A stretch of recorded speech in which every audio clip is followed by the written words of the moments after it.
तमिलनाडु में एक तरफ विधानसभा चुनाव को लेकर सियासी हलचल जोरों पर है। 15 दिनों में निर्वाचन आयोग चुनाव का ऐलान कर सकता है। इस बीच चुनाव आयोग ने एसआईआर के बाद फाइनल वोटर लिस्ट भी जारी कर दी, जिससे सियासी हलचल और बढ़ गई है। तो राज्य में एसआईआर के बाद कितने वोटरों की संख्या बढ़ी और कितने वोटर्स हुए लिस्ट से बाहर, देखेंगे इस रिपोर्ट में। 2026 में देश के 5 राज्यों में विधानसभा चुनाव होने हैं, जिसमें तमिलनाडु का नाम भी शामिल है। तमिलनाडु में विधानसभा चुनाव के लिए राजनीतिक दलों ने कमर कस ली है। सत्ता पक्ष और विपक्ष के बीच आरोप प्रत्यारोप का दौर भी जारी है।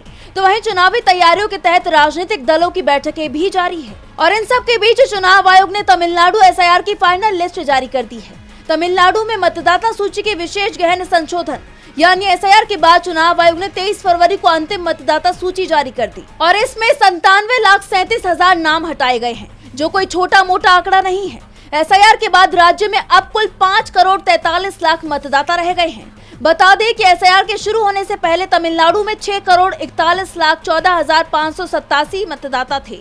हालांकि विशेष गहन पुनरीक्षण अभियान के बाद प्रकाशित मतदाता सूची में केवल 5 करोड़ 43 लाख 76,757 मतदाता ही शामिल हैं। यानी लगभग 97,37,831 लोगों को मतदाता सूची से हटा दिया गया है।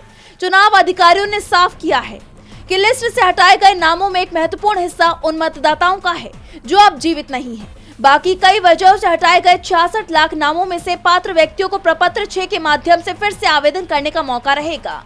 इस प्रक्रिया से नए पात्र मतदाताओं सहित योग्य मतदाताओं को संशोधित सूची में शामिल होने का मौका मिलेगा।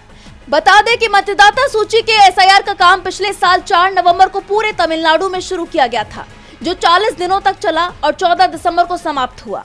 वहीं एसआईआर की फाइनल लिस्ट आने के बाद राज्य में चुनाव आयोग की टीम पहुंचने की खबर भी सामने आई है, जिसको लेकर ये माना जा रहा है कि जल्द ही विधानसभा चुनाव से जुड़ी बड़ी जानकारी सामने आ सकती है। डीबी लाइव की रिपोर्ट।